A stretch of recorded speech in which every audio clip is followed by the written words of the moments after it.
বন্ধুরা নমস্কার সবাইকে। আজকে আমরা আলোচনা করতে যাচ্ছি আইপিএল এর এমন একটা দল যে দল তাদের প্রত্যেক বছর আইপিএল সিজনে আগে কিন্তু তারা তাদের ক্যাপ্টেন চেঞ্জ করে, অর্থাৎ প্রতি বছর আমরা প্রায়শই তাদের কিন্তু নতুন নতুন অধিনায়ক দেখতে পারি। এবং এমন একটা দল যে দল মেগা অকশন আসার অমনি তারা একদম তাদের স্কোয়াড পুরো ফাঁকা করে দেয়, আবার নতুন করে তারা দল গঠন করে, কিন্তু দিনের শেষে কিন্তু তাদের নিটফল জিরো, অর্থাৎ 17-18 বছর ধরে কিন্তু তারা একটাও কাপ অর্জন করতে পারেনি। হ্যাঁ, আমরা আজ আলোচনা করতে যাচ্ছি প্রীতি জিন্টার দল পাঞ্জাব কিংসের সম্পর্কে। পাঞ্জাব কিংস কেমন করলো 2025 সালের স্কোয়াড, পজিটিভ নেগেটিভ দিক সমস্ত কিছু এই ভিডিওতে আজকে আলোচনা হবে। সঙ্গে আমরা প্লেইং 11 তো থাকছেই। আর বন্ধুরা তাহলে ভিডিওটা বেশি দেরি না করে চলুন শুরু করা যাক। তো বন্ধুরা আমরা যদি প্রথমেই দেখে নিই পাঞ্জাব কিংসের 2025 সালের স্কোয়াডটা, অর্থাৎ পাঞ্জাব কিংস কেমন করলো 2025 সালের স্কোয়াডটা, সম্পূর্ণ প্লেয়ার তাদের কোন কোন প্লেয়ারদের পিক করেছে। তো প্রথমেই যদি আমরা দেখি হারনুর সিং পানু, নিহাল ভারেদা, Priyansh Acharya, Pyla Avinash, Shashank Singh, Shreyas Iyer, Aaron Hardie, Azmatullah Omarzai, Glenn Maxwell, Marcus Jansen, Marcus Stoinis, Musheer Khan, Suryansh Shedge, Josh Inglis, Prabhsimran Singh, Vishnu Vinod, Arshdeep Singh, Harpreet Brar, Kuldeep Sen, Lockie Ferguson, Praveen Dubey, Vyshak Vijay Kumar, Xavier, Bartlett, Yash Thakur, Yuzvendra Chahal. তোমরা এটা হচ্ছে সম্পূর্ণ স্কোয়াড 2025 সালের আইপিএলের জন্য পাঞ্জাব কিংসের। তোমরা দেখুন বিগত বছরগুলোর থেকে কিন্তু এই বছরের স্কোয়াডটা আমি দেখতে পাচ্ছি যে তুলনামূলক শক্তিশালী গঠন করেছে পাঞ্জাব কিংস এবং রিকি পন্টিংয়ের দল। তো বন্ধুরা আমার মনে হয় যে অনেকটাই ভালো করেছে বিগত দলগুলির থেকে। আর বন্ধুরা তারা কোন প্লেইং 11 নিয়ে মাঠে নামতে পারে, সম্ভাব্য প্লেইং 11 বা আমার মতো আমি প্লেইং 11 বলছি। তো বন্ধুরা আমি প্রথমেই প্লেইং 11-এ 1 নম্বরে রেখেছি Australian wicket keeper batsman Josh ইংলিশকে। তো বন্ধুরা এখানে আমি জস ইংলিশকে রেখেছি কারণ আমরা সবাই জানি যে জস ইংলিশ কিন্তু একজন আক্রমণাত্মক প্লেয়ার এবং তিনি একজন ভালো উইকেট কিপার, সঙ্গে তিনি কিন্তু এক্সপিরিয়েন্স নিয়ে আসছেন অস্ট্রেলিয়া থেকে, এবং অস্ট্রেলিয়ার প্লেয়াররা বন্ধুরা আলাদা লেভেলেরই ক্রিকেট খেলে থাকে। এবং জস ইংলিশ দেখুন এমন একটা প্লেয়ার যে ধরেও খেলতে পারবে, আবার পাওয়ার প্লেতে যেভাবে তিনি হিট করতে পারেন। আমরা দেখেছি যে অস্ট্রেলিয়ার হয়ে যখন তিনি ভারতের বিপক্ষে খেলেছিলেন, ভারতের মাটিতে এসেছিলেন, একটা সিরিজ হয়েছিল, ওখানে তিনি কিন্তু 100 করেছিলেন। তো 47 বলে 48 বলে এরকম সামথিং বলে কিন্তু তিনি 100 করেছেন। তিনি কিন্তু একজন পাওয়ার হিটার, সঙ্গে তিনি তার রূপও বদলাতে পারেন, আবার টিকেও খেলতে পারেন। তো একটা ভালো অপশন আমি মনে করছি যে হতে চলেছে জস ইংলিশ পাঞ্জাবের হয়ে। আর 2 নম্বরে রেখেছি বন্ধুরা আমি প্রভসিমরন সিংকে। দেখুন প্রভসিমরন সিংও একজন উইকেট কিপার ব্যাটসম্যান, কিন্তু পাঞ্জাবের এটা আমি বলবো সবথেকে ভালো খোঁজ, কারণ প্রভসিমরন সিং আমরা দেখতে যাচ্ছি যে গত 2 বছর ধরে পাঞ্জাবের হয়ে কিন্তু ওপেনিংয়ে খুবই ভালো খেলছেন। আমরা যখন দেখছিলাম যে গত 2 বছরে কিন্তু শেখর ধাওয়ানের সঙ্গে ভালো খেলেছেন তিনি, এবং তিনি যেভাবে প্রথম দিকে শুরু করেন সেটা কিন্তু সত্যি তুলনামূলক আমি বলবো ভালো। কারণ একটা আক্রমণাত্মক যে শুরুটা করেন 17 বলে উনি 32 করেন বা 18 বলে 40 করে ফেলেন, এই শুরুটা কিন্তু প্রত্যেকটা দলেরই দরকার হয়। তো এই ক্ষেত্রে আমি বলবো প্রভসিমরন সিংকে এই ক্ষেত্রে কিন্তু আমি রেখেছি যে শুরুটার জন্য তারা তাড়াতাড়ি করে। আর 3 নম্বরে বন্ধুরা নানান হচ্ছে শ্রেয়াস আয়ার, তাদের ক্যাপ্টেন থাকছেনই। তো শ্রেয়াস আয়ার বর্তমানে শ্রেয়াস আয়ার যেই ফর্মে আছেন চ্যাম্পিয়ন্স ট্রফির পরে, চ্যাম্পিয়ন্স ট্রফিতে সবথেকে বেশি রান করেছেন শ্রেয়াস আয়ার। তো এটা কিন্তু ভারতের জন্য গর্বের বিষয়। এবং শ্রেয়াস আয়ার বর্তমানে যে ফর্মে রয়েছে সত্যি আমার মনে হচ্ছে কেন জানি না শ্রেয়াস আয়ার কিন্তু এবারে একটা ধামাকা করতে যাচ্ছেন আইপিএলে, সেটা ক্যাপ্টেন হতে হোক, সেটা ব্যাটার হতে হোক, আমার মনে হচ্ছে এটা ধামাকা করতে যাচ্ছেন শ্রেয়াস আয়ার কিন্তু। আর বন্ধুরা তারপর হচ্ছে আমি রেখেছি প্রিয়াংশ আরিয়া। এখানে হয়তো অনেকে বলবেন যে প্রিয়াংশ আরিয়া কে। দেখুন আমি বলে রাখি প্রিয়াংশ আরিয়া কিন্তু একজন লেফট হ্যান্ডি ব্যাটসম্যান, যিনি দিল্লির টি20 লিগে কিন্তু ধামাকা মাচিয়েছে এবার, এবং রিকি পন্টিং কিন্তু একটা ভালো পিক করেছে আমি বলবো। কারণ প্রিয়াংশ আরিয়া আমার মনে হচ্ছে ভবিষ্যতে কিন্তু এই প্লেয়ারটা অনেকটাই বড় প্লেয়ার হতে যাচ্ছে, কারণ প্রিয়াংশ আরিয়ার মধ্যে কিন্তু একটা পাওয়ার হিটিং আছে, অ্যাবিলিটি আছে, এবং তিনি কিন্তু ধরে খেলতে পারেন। তিনি তার দিল্লিতে যেইভাবে খেলছেন উনি বর্তমানে আপনার টি20 লিগগুলো সত্যি দুর্ধর্ষ, এবং ওর জন্যই কিন্তু আমার মনে হয় বিভিন্ন ডোমেস্টিকের জন্য আমার মনে হচ্ছে যে এবার কিন্তু পাঞ্জাবটাকে পিক করেছে, এবং আমার মনে হচ্ছে যে তিনি কিন্তু ভালো একজন ব্যাটসম্যান হিসেবে আমার পাঞ্জাবকে তার ফল দিতে পারেন। এবং এই প্রিয়াংশ আরিয়া কিন্তু যদি পাঞ্জাব দলে না নেয় তাহলে আমি বলবো অনেকটা বড় ভুল করতে যাচ্ছে পাঞ্জাব। এবং তারপরে আমি 5 নম্বরে রেখেছি বন্ধুরা শশাঙ্ক সিংকে। এখানে শশাঙ্ক সিংকে বন্ধুরা রাখতেই হবে, কারণ তারা রিটার্নও করেছে, এবং শশাঙ্ক সিং বন্ধুরা গত বছর যেই পরিমাণ দুর্ধর্ষ খেলেছেন, সে ব্যাটিং হাতে অসাধারণ খেলেছেন তিনি, আর বলার হাতেও কিন্তু তিনি 2-1টা উইকেট তুলে দিতে পারেন। এখানে কিন্তু একটা অপশন চলে আসে পাঞ্জাবের হয়ে, যে অলরাউন্ডার খুব দরকার হয় দলের জন্য, এবং সেই সঙ্গে পাওয়ার হিটার অলরাউন্ডার কিন্তু শশাঙ্ক সিং। তো সেই ক্ষেত্রে কিন্তু আমার মনে হয় অনেকটাই সুবিধাজনক হবে হচ্ছে পাঞ্জাব কিংস। এবং তারপরে আমি রেখেছি গেলেন ম্যাক্সওয়েল। তো বন্ধুরা গেলেন ম্যাক্সওয়েল অস্ট্রেলিয়ার আমি বলবো রিকি পন্টিং খুব ভালো পিক করেছে অলরাউন্ডার হচ্ছে গেলেন ম্যাক্সওয়েল। ম্যাক্সওয়েলকে আমরা সবাই জানি গ্লেন ম্যাক্সওয়েল কোন লেভেলের প্লেয়ার, কিন্তু দেখুন গ্লেন ম্যাক্সওয়েলের কিন্তু অনেকটা নেগেটিভ দিকও আছে, যে গ্লেন ম্যাক্সওয়েল যদি যেদিন খেলবেন তো ভালো খেলবেন, আর যেদিন খেলবেন না তো খেলতেই পারবেন না, প্রথম 2 বলে আউট হয়ে চলে যাবেন। তো এটা কিন্তু করলে হবে না, কারণ গ্লেন ম্যাক্সওয়েলকে পুনরায় পাঞ্জাব কিন্তু ভরসা দিয়ে তাদের দলে রেখেছে। আমরা জানি যে গত 2 বছরের আগে অর্থাৎ তিনি কিন্তু পাঞ্জাবের হয়েই খেলতেন আগে, তো সেই সময় কিন্তু ভালো খেলেছেন পাঞ্জাবের হয়ে, তো কিন্তু তিনি বর্তমানে সেমনভাবে ফর্মে নেই। তো এবার দেখার বিষয় হবে কেমন তিনি ভাবে ফেলেন এবং রিকি পন্টিংয়ের সঙ্গে কেমন কাজ করেন, সেটা কিন্তু দেখার বিষয় হবে। আর বন্ধুরা 7 নম্বরে আমি রেখেছি মার্কাস স্টোইনিসকে, দ্য হাল্ক। এখানে অস্ট্রেলিয়ান ক্রিকেট বোর্ড তাকে দ্য হাল্ক বলে জানে, বা বিশ্ব ক্রিকেট বোর্ড তাকে হাল্ক বলে জানে, এবং তিনি যখন খেলেন সত্যি তখন কোনো বলার কিন্তু সামনে দাঁড়াতে পারে না বন্ধুরা। এখানে মার্কাস স্টোইনিসও বর্তমানে তেমন ভালো ফর্মে নেই, অস্ট্রেলিয়ার এই দুইজন অলরাউন্ডার কিন্তু তেমন ভালো ফর্মে নেই, বিশেষ করে কিন্তু মার্কাস স্টোইনিস তো ওডিআই থেকে সন্ন্যাসী নিয়ে নিয়েছেন। তো এখানে মার্কাস স্টোইনিস কিন্তু অনেকদিন ক্রিকেট খেলেননি বর্তমানে, তিনি এবার কেমন খেলবেন সেটা কিন্তু দেখার বিষয় হবে, এবং তিনি কিন্তু যদি ভালো খেলেন তার উপর কিন্তু অনেকটা নির্ভর করছে আমাদের পাঞ্জাব কিংস তাদের লোয়ার অর্ডার ব্যাটারে। তো এখানে কিন্তু দেখার বিষয় হবে যে মার্কাস স্টোইনিস কেমন খেলেন। এবং বন্ধুরা তারপরে আমরা দেখছি যে 8 নম্বরে বন্ধুরা পার্সোনালি আমার মতে আমি বলবো যে কুলদীপ সেনকে এখানে রাখতে প্লেইং 11-এ, কারণ দেখুন কুলদীপ সেন আমি বলবো অনেকটা আন্ডাররেটেড বলার, কারণ তিনি যখন রাজস্থানে ছিলেন রাজস্থান কিন্তু ঠিকঠাক করে তাকে সুযোগ দিতে পারেনি। এখানে কিন্তু ভুল হচ্ছে রাজস্থানে, কারণ তিনি কিন্তু 140-এর গতিতে বল করেন, 45-এর গতিতেও তিনি আশেপাশে কিন্তু বল করেন, এবং তার লেনটা কিন্তু খুব ভালো। আমি দেখেছিলাম যে গত বছরগুলোতে আমি দেখেছিলাম যে কুলদীপ সেনকে নিয়ে কেন কথা হয় না, এই বলারটা কিন্তু বন্ধুরা একজন ভালো বলার। তিনি কিন্তু আইপিএলে যে সময় চান্স পেয়েছিলেন সেই সময় কিন্তু প্রথম দিকের থেকে কিন্তু ভালো বল করছিলেন, কিন্তু কোনো এক অজানা কারণে তাকে কিন্তু বসানো হয়েছিল, এবং তারপরে তিনি আবার নতুন করে চান্স পেয়েছেন পাঞ্জাবকে, এবং পাঞ্জাবকে অবশ্যই আমি চাইবো যে পাঞ্জাবকে যেন তিনি একটা ভালো ফল দিতে পারেন।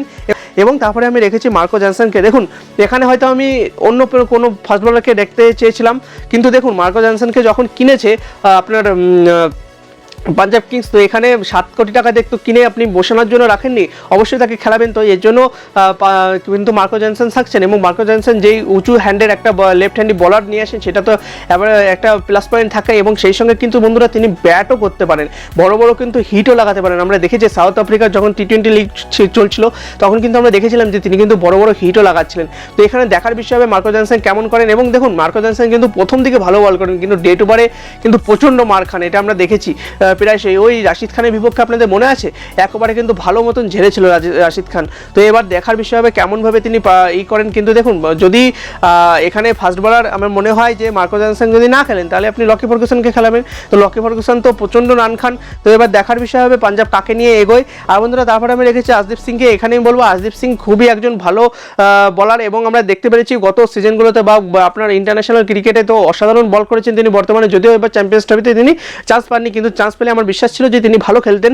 আর তাছাড়া বন্ধুরা আশদীপ সিং কিন্তু ডে টু বারে ভালো বল করেন, এবং পাওয়ার প্লে তো সত্যি অসাধারণ বল করেন আশদীপ সিং।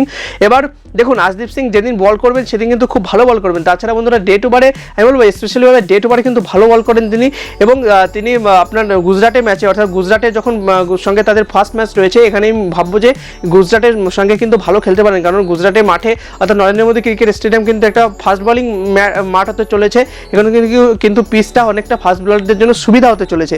এবং বন্ধুরা তারপরে আমি রেখেছি হচ্ছে 11 নম্বরে চাহাল, কারণ চাহালকে তো রাখতেই হবে, একটাই স্পিনার রয়েছে, প্রপার স্পিনার রয়েছে চাহালেই একমাত্র। তো এখানে চাহালের রয়েছে, কিন্তু চাহাল তো বর্তমানে অনেকটাই খেলছেন না, অনেকটা কি তিনি কোনো ম্যাচই খেলছেন না বর্তমানে, সেটা ডোমেস্টিক হোক সেটা ইন্টারন্যাশনাল হোক, এবং চাহাল কীভাবে ফর্মে ফিরেন সেটা কিন্তু দেখার বিষয় হবে। চাহালের উপর স্পেশালিভাবে চাহালের উপর কিন্তু প্রচুর ডিপেন্ড করে আছে আমাদের পাঞ্জাব কিংস। এবার চাহাল কীভাবে তাদের স্পিন করেন গুগলি করেন সেটা কিন্তু দেখার বিষয় হবে। কিন্তু একটা জিনিস মনে রাখবেন, চাহাল কিন্তু অনেকদিন ধরে এখনও ক্রিকেট খেলেননি, তিনি কীভাবে ফিরবেন সেটা কিন্তু অবশ্যই দেখতে হবে আমাদেরকে।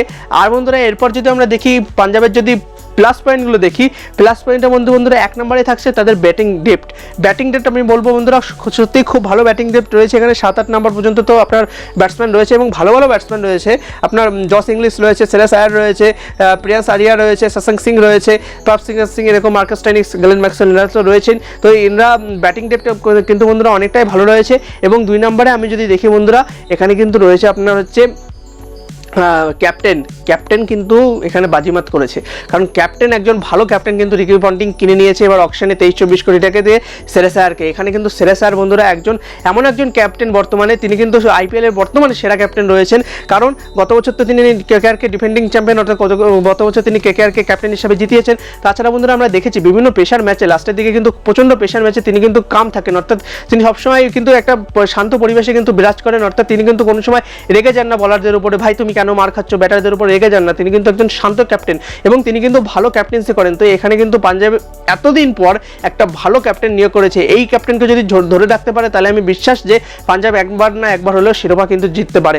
এবং বন্ধুরা এরপরে যদি নেগেটিভ পয়েন্টগুলো দেখি, নেগেটিভ পয়েন্টের মধ্যে বন্ধুরা 1 নম্বরে রয়েছে হচ্ছে পাঞ্জাবের স্পিন প্রবলেম বন্ধুরা প্রচণ্ড পরিমাণ রয়েছে পাঞ্জাবের হাতে, কারণ স্পিন আপনি রয়েছে একমাত্র চাহাল, আপনার গেলেন ম্যাক্সওয়েল আর হচ্ছে আপনার হারপ্রীত ব্রার আর বিভিন্ন প্লেয়ার রয়েছে। তাছাড়া বন্ধুরা এই 3 জনই মেইন স্পিনার রয়েছে এবং এই 3 জনই হচ্ছে আপনার প্লেইং 11-এর আশেপাশে আমরা থাকতে দেখছি। এখানে হারপ্রীত ব্রারকে আপনি নিতে পারছেন না, কারণ আপনাকে আবার ওখান থেকে আবার তাহলে আপনার ফার্স্ট বলার একটা কমাতে হবে এবং ওইটা আবার রিস্ক হয়ে যাবে। তো এখানে কিন্তু দেখার বিষয় হবে। এবং বন্ধুরা চাহাল, আমি যেটা বলছিলাম যে চাহাল কিন্তু অনেকদিন পর মাঠে নামছেন, চাহাল কীভাবে নামবেন সেটা কিন্তু দেখার বিষয় হবে। চাহাল যদি এখানে নেমে যদি খারাপ বল করেন তাহলে কিন্তু আপনার ওখানে গেলেন ম্যাক্সওয়েলের উপর নির্ভর করা কোনো মতে উচিত হবে না, কারণ তিনি বর্তমানে আইপিএলে যেভাবে পিচ বানায় গেলেন ম্যাক্সওয়েল কিন্তু মার খাবেন। তো এখানে কিন্তু চাহালের উপর একার উপর কিন্তু অনেকটাই প্রেশার রয়েছে এবং এখানে বলবো যে পাঞ্জাব কিন্তু একটা স্পিনারের পিছনে অনেকটাই টাকা খরচ করে দিয়েছে।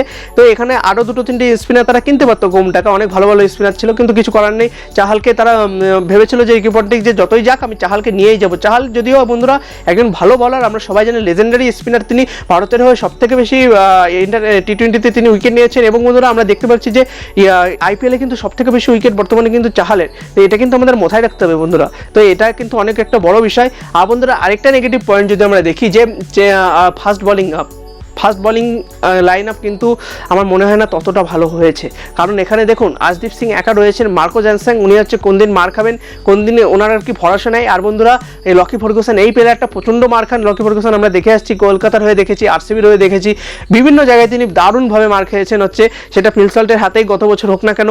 আরসিবির হয়ে তিনি খেলেছেন, ফিল সল্ট তো তিনি 4-4-4 একদম 4টে-5টা 4 একবারে মেরে দিয়েছিলেন। আর তাছাড়া বন্ধুরা তিনি কিন্তু শুধু পেসই আছে আপনার লকি ফার্গুসনে, তাছাড়া কিন্তু তেমন ভেরিয়েশন তিনি করতে পারেন না, এখানে কিন্তু একটা প্রবলেম দাঁড়াবে পাঞ্জাবের হয়ে। আর বন্ধুরা দেখুন আশদীপ সিং শুধু একাই ফাস্ট বলার রয়েছে যে ডেট ওভারও বল করতে পারেন আর হচ্ছে আপনার পাওয়ার প্লেতে বল করতে পারেন, তাছাড়া মিডিল ওভারেও তিনি বল করতে পারেন। তো এখানে কিন্তু এইসব নেগেটিভ দিক কিন্তু আমরা দেখতে পাচ্ছি। আর তাছাড়া দেখুন স্পিন বা ফাস্ট বলার কিন্তু তেমন কোনো ব্যাকআপ আমি দেখতে পাচ্ছি না, এটা কিন্তু একটা বড় বিষয়, বড় চিন্তাজনক বিষয় হচ্ছে পাঞ্জাবের হয়ে। তারা তাদের দল নতুন অলরাউন্ডারের পিছনে কিন্তু বা ক্যাপ্টেনের পিছনে অনেকটাই টাকা খরচ করে দিয়েছে, ফলে তারা বিভিন্ন ফাস্ট বলার কিনতে পারেনি। এখানে 10 বোল্ট ছিলেন, এখানে আপনার মোহাম্মদ শামি ছিলেন, তো এখানে তারা অনেক প্লেয়ার কিনতে পারেনি, তারা কিছু করার নেই, অনেকটা হয়তো টাকার জন্য সমস্যা, যদিও তাদের কাছে 104 কোটি টাকা ছিল, কিন্তু তাদের পুরো নতুন করে দল গঠন করতে হয়েছে, তাই জন্য হয়তো তারা ভালো ফাস্ট বলার কিনতে পারেনি।